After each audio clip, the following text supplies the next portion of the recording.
Israel has some of the best higher learning institutions available, but despite this, more and more Israeli students are still flocking to Eastern Europe to complete their university degrees.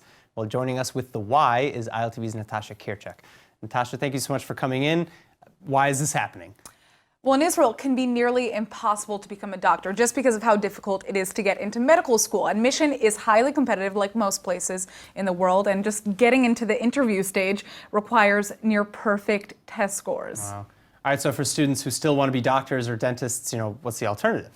Interestingly, the majority of doctors in Israel actually go to medical schools overseas. In fact, about 6 out of every 10 doctors in Israel have trained outside of Israel, and that's 58%. That's a huge statistic. Where are they studying on average? Well, the main destinations for students are Hungary, Romania, and Italy, and Ukraine is also now becoming a top pick. After they study abroad, they actually have to take additional licensing exams, back here in Israel, but apparently it's worth it because it's just a lot easier to get into universities in these countries.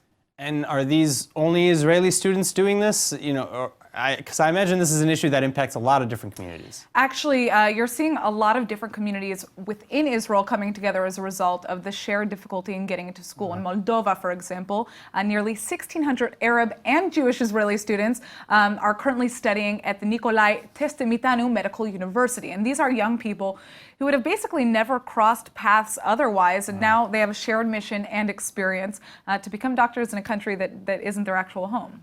And do any of these students end up staying in their Eastern European, countries that host them, that they study in? Well, a whopping 94% of Israeli medical graduates choose to return home to practice, and university records also show that the figure for dentistry grads is a perfect 100%. So 100% of dentists are coming back. Yeah. All right, well, I imagine, most of these young people aren't buying real estate or homes in the countries that they study in because they know that they are coming back to Israel as well. Well, surprisingly, that isn't always the case. A lot of young people find that they can't afford to buy homes in Israel because of the sky-high prices. So you're seeing more and more young Israelis that are choosing to invest in the countries that they study in and already, often speak the language in.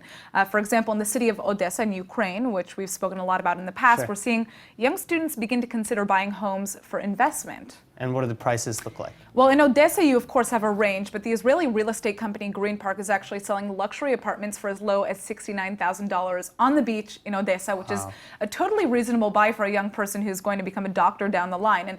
And this is also why you're seeing more and more foreigners invest in apartments like the ones that Green Park are selling, because they know that either way they're going to have a community of students that will rent these apartments throughout the year. They don't only have to depend on seasonal tourism. Very interesting. All right, well, this explains why most of the doctors that have treated me so far have had such colorful backgrounds and accents and such, and it's probably a really special experience to study abroad too. Yeah. So thanks for joining me, Natasha. My pleasure.